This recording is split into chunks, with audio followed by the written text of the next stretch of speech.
everybody out in Instagram land. Welcome to the Rutgers Graduate School of Education Ask Me Anything with me, Nora Highland. I'm the Associate Dean of Academic Affairs. And today we are talking with Dr. Robert Zisk, who is a faculty member here at the Graduate School of Education. And we're talking to Rob about why science matters now. So, before we get into why science matters now, let me tell you a little bit about Rob. Rob is an assistant professor of professional practice at the GSC, but he is also a graduate of the GSC doctoral programs and master's programs and an undergraduate, I think from SAS, but he'll tell you more. Hi, Rob. Thanks for joining me today. Thanks, Nora. It's great to be here. Yeah, I actually have been at Rutgers since 2004. So I did get my undergraduate here as well. You are a young man. So can you share a little bit about what inspired you to become a science teacher? I think when I thought about becoming a teacher, I always realized that I love science, and I had a lot of really great science teachers. And in high school, I had really great physics teachers, so when I thought of teaching, that kind of said I should become a science teacher. I enjoyed learning it, so why wouldn't I enjoy teaching it? And I think that was really my first entry into why I want to become a science teacher. My second entry was after I actually was a science teacher. I came back to get my doctorate here at the GSE, and I met my former advisor, Eugenia Etkina, and she showed me a new way to think about science, where you can actually teach science by having students create their own knowledge and figure things out on their own. So they're being creative, they're experimenting, they're coming up with ideas, they're testing hypotheses, they are doing all the work for you. And you are just creating environments for them to learn. And once I saw that, I was like, this is a really amazing thing. And it's what I want to continue to do with my work. Yeah, so I know a little bit about how you and Eugenia teach science, and it's so powerful to see kids figuring stuff out on their own and having the freedom to experiment and try things out and draw conclusions. And when I think about what you guys do, I think about how motivating that is for kids. But I'm wondering, we titled today's show, Why Science Matters Now. Can you talk a little bit about why it does matter now? I think science has always mattered. And I think more and more science continues to matter even more than it has before, because first, information and scientific knowledge is increasing rapidly every single day. The science knowledge base increases every day, and with that, people are putting out new pieces of information, new ideas. There are new scientific discoveries, and with every single one of those discoveries and ideas, we need to think about what information we want to use in our lives. We need to be able to evaluate the evidence that's out there. We also need to be able to discern between what's truth and what's fiction. With the rise of AI, somebody could put out a video and it could be completely incorrect. And we now need to know, is what being said in that video, or what scientific discovery is being said in that video, is it correct or not? Is there evidence to back that up? How do we evaluate that? And I think that's one of the most important things, is can we actually evaluate the evidence that's out there and make choices for ourselves and choices for ourselves as society, so we can continue to move forward. Right. So that whole idea of being able to think critically and evaluate evidence, do you think they get that, like students get that in other areas too? Or what makes science kind of a unique learning space for that? Well, so I actually think I have a unique perspective on that. I think that this type of thing can be taught in any class, but I do think that science offers a unique environment for it, in the sense that we learn science through making observations, evaluating evidence, looking for patterns, coming up with ideas, and then testing those ideas. So the way science knowledge is advanced is through that exact process. You can replicate that in other classes, but in science, that's how science is done. If you replicate the way science is done in industry and in research, there's observations being made, data is being analyzed. You're going to have to then use all that information to come up with hypotheses and then figure out how you're going to test them. So science is naturally lends itself to that type of thinking. Right. And when you think about like the national teacher shortage, which we've heard a lot about, and in fact, a report just came out last week from Rutgers about the teacher shortage in New Jersey. Um, and it's still there, folks. Uh, it's kind of significant in science. That's one of the biggest shortage areas. So can you talk a little bit about what might be behind that and what the impact of that is on New Jersey and even more broadly? I think the sort of the science teachers in the state of New Jersey and the country is actually like a national emergency, right? So in order to create new scientists, new science teachers, new engineers, we need students who can think like scientists. In order to do that, we need to have science teachers and we need to have quality science teachers. And when I say quality, I mean science teachers are actually trained to teach science as opposed to pulling a teacher from another subject area where they're trying their hardest to actually go and teach science, but they may not be trained in the same way that a science teacher would be. Right. When we look at the data that's just come out, we see over the last 10 years, number of science teachers in New Jersey has dropped by about 5 to 10% every year, which Wow. is a significant number. I think there's many reasons for this. One is there's a general teaching is hard, and I think that sometimes there's other options. So for science, if you're going to be a science major, there's other options for you as well. So if you want to do science, you don't necessarily think I'm going to go be a science teacher. Instead, you think I'm going to go work in industry. I'm going to go do research. What a lot of Right. people don't realize is you get to do that science when you're teaching science. You still get to be a scientist, and then you also get to help other people learn science. I had a student 10 years ago who is now she teaches here at the GSE, and she also is the president of a national organization for physics teachers. And she came to me. She was also an engineer as an undergrad, and she came to me and said that she didn't know what to do when she was about to graduate because her friends said, you know, what job are you getting? What internship are you doing? And she said, well, I'm going to be a teacher. And everybody, when you train to be an engineer, it's like, why are you going to be a teacher? But she said she wanted to help people. She loves teaching. She loves working with kids. She wanted to help people. And now she's extremely successful. And I'm glad that she stayed in the profession because it's really important. And she is one of the people that now not only teaches students, but she helps to train our teachers as well. Yep. Yeah, I mean, there's so many avenues that once you become a teacher, there's so many other things you can do along with being a teacher, but it also opens up other pathways. And I did want to talk a little bit about the new pathway to being a science teacher that has opened up in New Jersey.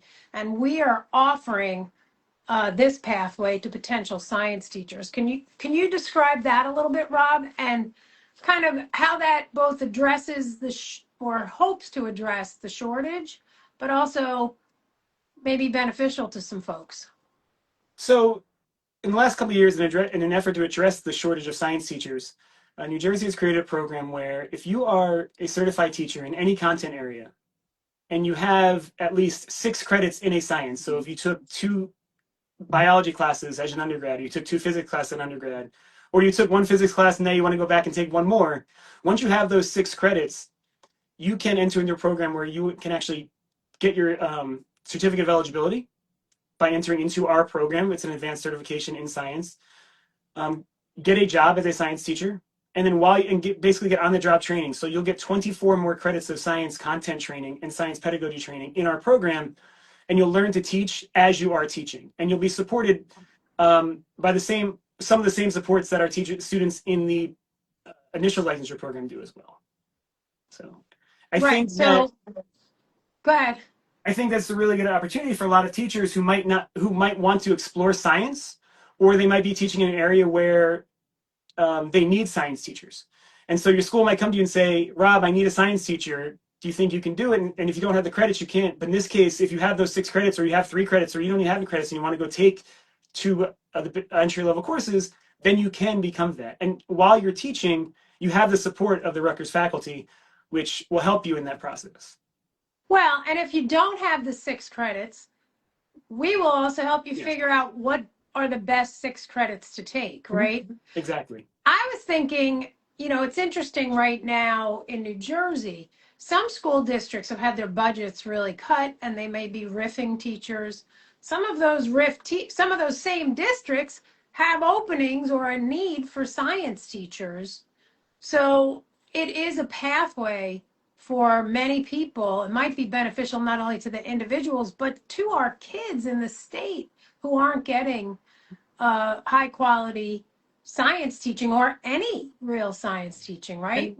And in this case, you are you're taking the same courses that students do who are going to be a science teacher right out of college. So you're getting the pedagogy and the science content knowledge at the same time.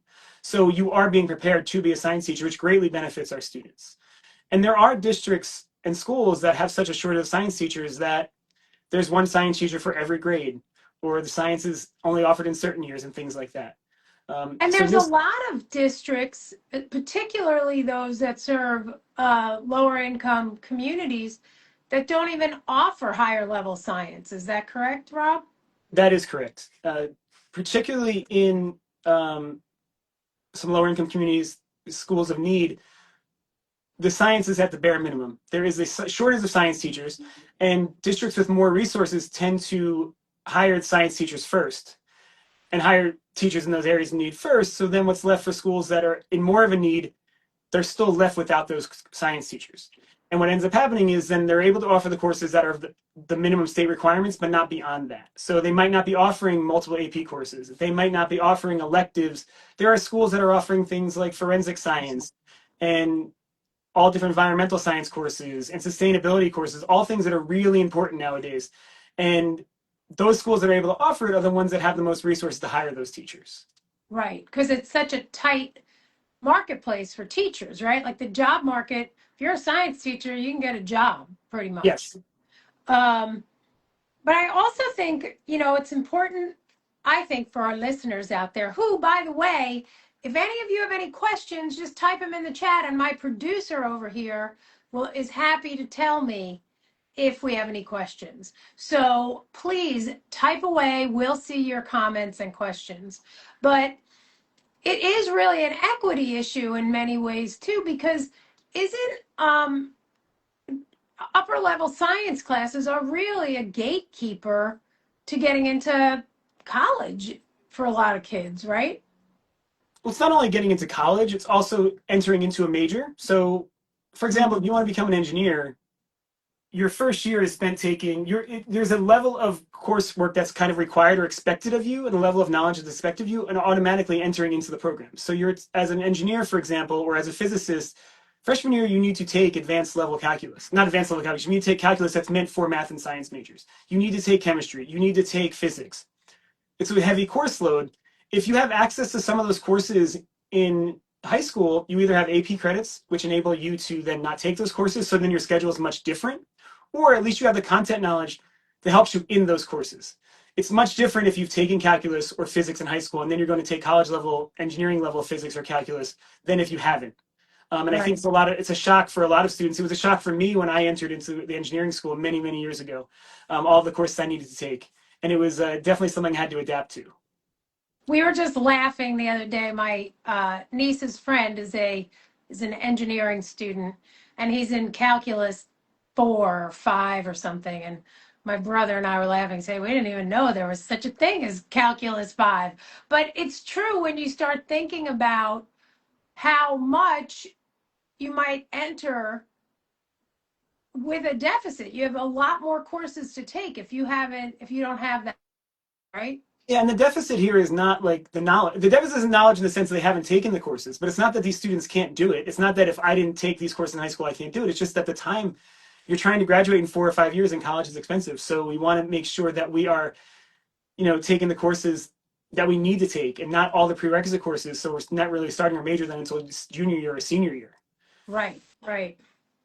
And when you think of in your case, Rob, you now oversee almost all of our science ed programs, but specifically our physics education program, which is recognized as one of the physics ed programs or are we the highest or close to we produce more physics educators than most. Mm-hmm. So can you talk a little bit about that, why that is, how you've built that program?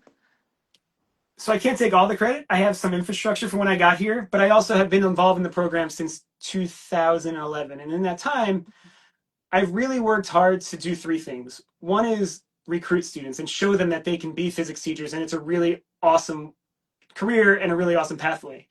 And from the time that a student expresses interest in becoming a physics teacher, they meet with me. I know who they are. If they have questions about the classes they should take beforehand, um, they come and talk to me. I tend to go to recruiting events. I show them what it takes to be a physics teacher. I show them the advantages of being in our program. So once you say you're going to be in the program, you already have an advisor, even if you're not in the physics ed program yet. The second part is really just the coursework, and then the cohort model that's in our coursework. Um, the in our program, it's unique because you take a significant number of courses in learning to teach science, and there's a physics emphasis in each of those courses. The students in our program also, as soon as they enter the program, get to actually teach in a college course using the methods that they learn in our program. So that gives you another chance to practice it. And then the last part, which I think is really valuable and something that speaks to the next thing I'm going to say, is that all of our students get placed with graduates of our program. So our students are mentored by teachers who have graduated our program. Some of them have gotten doctorates from our program. Some of them have won National Teacher of the Year awards. So these are teachers who are very skilled, and they know how to use the methods that they learn in the classroom, that we teach them, and they know how to adapt those methods for their own students. So it's not just me telling you, oh, this is going to work.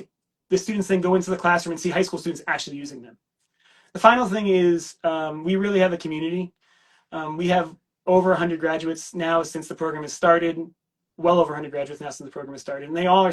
I know most of them. The greatest thing now is whenever I start a new program, in the fall, I ask my students to introduce themselves. I say, where'd you go to high school? And they ask me why, and I said, because I probably know your physics teacher.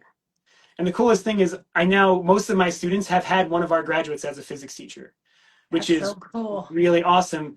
And this community, our students come back once a month on Fridays to learn together. So they go after work on Fridays and they come to the GSE and they teach each other different things that they've learned and different new methods that way. So there's a community that really supports our students, and it keeps a really strong program. Yeah, I mean, that's one of the greatest things about our physics ed program is when there's this whole network of people who've now been teaching physics, some of them for how many years, Rob? Like The 15, long 20? the longest is about 20. And they all come back, maybe not all of them, but most of them come back and they share ideas. So it runs the gamut from our pre-service teachers, the ones that are with us now learning to be physics teachers, right through to these veterans. And it's really a wonderful model of peer support. And they offer really great insight because now most of them are actually over 90% of them are still teaching, but some of them are well respected in the administration community. Others have worked now in HR in high school, so they have different aspects. Others work for NASA, so they all offer different pieces of expertise that help our students learn and grow.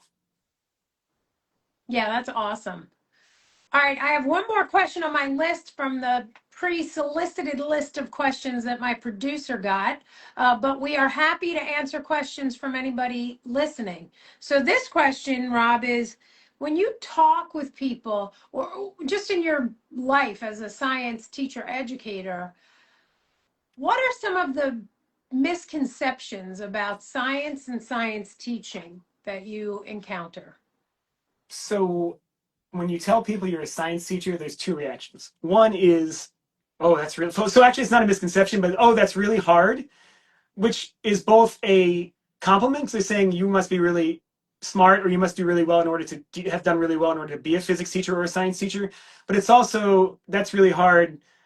I can't do that. Or not everyone can do that, which is not true. It's not easy to become any kind of teacher. Teaching is hard, and it requires you to put a lot of work in and to work hard and have good content knowledge. But if you want to do that, you can. There are avenues out there, and especially like a place like this at Rutgers, we can support you through that program and help you get to where you need to get. The other is, I get a lot of times from students, is why would I do this instead of doing research? And there are plenty of people who want to do research, and I think that's great. But I also think that being a teacher is a really special thing. You get to, first of all, teach something you love, which is awesome. You get to help students learn. You get to inspire students. You might get to inspire new teachers. You might inspire doctors and physicists. And the best thing, you might just get to change someone's life and just show them that you actually care about them, even if they never do science or anything. One of the things that I tell my students, the most important thing you can do is care about your students and just teach them how to think. And if you can teach them how to think, especially teach scientifically, where they're able to evaluate evidence and see all the millions of things that are thrown at them every day on every social media platform and make informed choices for themselves and their community and their family, then you've done an amazing job. Yeah, I mean, it's also creating the environment for them to be able to practice thinking, right? Like, Yes. one of the things that I think you do really well that I've learned from you is how to create an inquiry environment. Mm-hmm. So I wonder if you could talk about that a little bit more. Um, how you create that inquiry environment and how teachers should, as science teachers, but even more, I think of other subject areas you can do this as well. But I know your field science, so we'll stick with science. Thank you. I think this is actually really interesting. I remember when I first started training to become a science teacher, this idea of like, oh, inquiry-based education.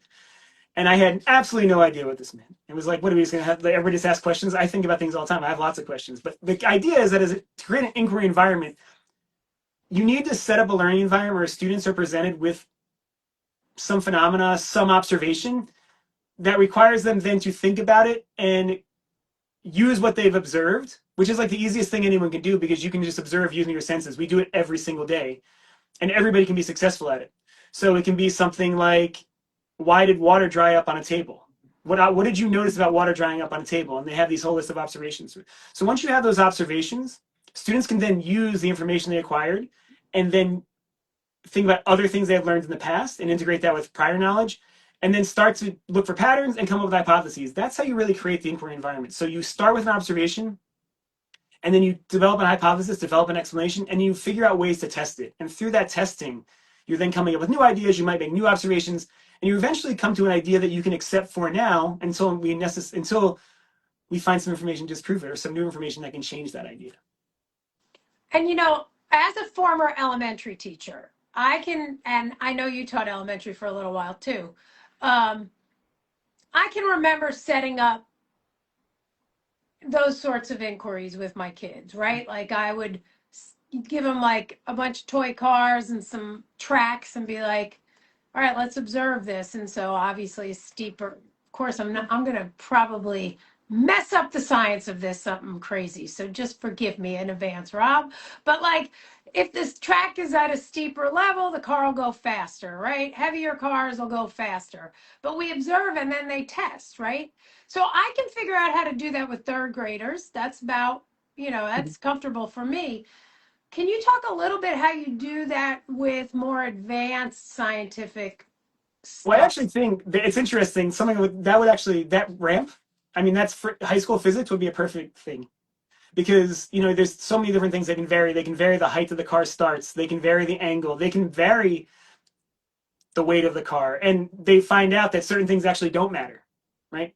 But I think what it looks like for elementary school is very concrete, and then as you get more advanced, one of the things that we talk about is how do you actually look at a table of data Mm. and make observations based on a table of data, because that's what a lot of science is done. A lot of science is done that way now. So all this, we're talking about a lot of things in space has been a really popular topic lately. And a lot of the data that people get, they think it's, oh, I'm looking at a picture. Most of the things that we're getting from the space is not, you're not looking through a telescope and looking up the sky. The telescope is looking at something, but it's spitting out a bunch of numbers and a bunch of Ah, numbers and data tables. And you have to be able to look at those numbers and data tables and, use tools like AI and use data analysis tools to actually make these observations. And so as you progress, the observations just become less concrete actually, and that mimics more of what is done in more advanced science. right, right. That's awesome. All right, I'm going to ask our audience one last time for any questions. Just type it in the comments. My producer here, whose name is Leah, He will help me field those questions. Well, really, Rob's going to have to answer them. And in the meantime, Rob, I don't see any coming up. So I want to ask you if there's any last messages that you have that you would like to send out to the Instagram world about why science matters. I think the world is changing very quickly. We all know that. And it's amazing. You can get new information every day. And I would argue that a significant portion of that's incorrect because it's way easier to put out false information than it is to put out correct information, just because AI can generate stuff like that. So I think science is more important than ever because we need to be able to evaluate that evidence. I also want to say I think being a science teacher or being a teacher in general, being a science teacher is really awesome. And I am very lucky to get to do what I get to do because I get to teach science to teachers. And then I also, I spend a lot of time in schools and I get to see students learning science. And I think I'm really lucky to be able to do that.